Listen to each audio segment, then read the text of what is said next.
para desenhar um plano. O trauma já era grande, né? Um trauma do plano Collor e tal, ele tinha que ser gradual para enfrentar a inflação. E vai ser pensado um plano em 3 fases.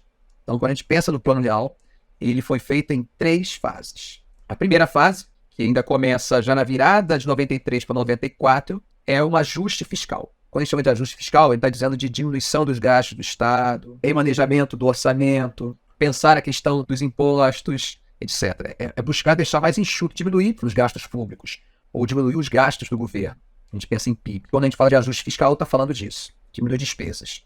Esse é um ponto. Feito isso, nós tínhamos uma segunda fase, e essa fase era muito importante, porque essa fase teria como objetivo atacar aquela memória inflacionária que eu falei para vocês na aula passada.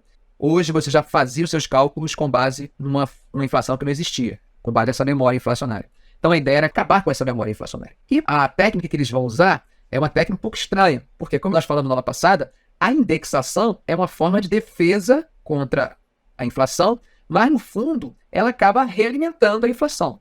E o plano na segunda fase do real vai ser, você vai indexar totalmente a economia. E aí a ideia é, nós vamos desindexar a economia, indexando-a totalmente. Calma que eu explico. Algumas propostas eram de dolarizar a economia.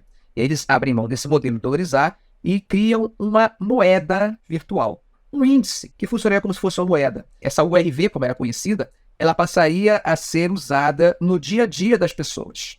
E aos poucos você começa a colocar os preços dos produtos em cruzeiro e em URV. E aí o que vai acontecer? A URV vai permanecer a mesma. De acordo com a tabela do governo, você vai alterando o valor em cruzeiro. Então o produto custa 5 URVs. Você chegar aqui, daqui a 10 dias, você vai chegar lá 5 URVs. Então a economia aos poucos, ela vai vivendo o cotidiano, se livrando dos cálculos do cruzeiro, que continuam sendo feitos, e passando a pensar em URV.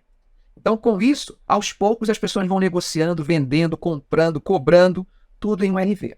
Isso dura 3 meses, até que chega em julho, no mês de julho, eles substituem a URV pelo real. Aí, a partir desse momento, você tem o real. E aí deixa de existir o URV. A inflação já está praticamente controlada. Aí você precisa agora ver como controlar o valor dessa moeda sob o ponto de vista do câmbio. E aí o que você vai criar? Você vai criar as chamadas bandas cambiais.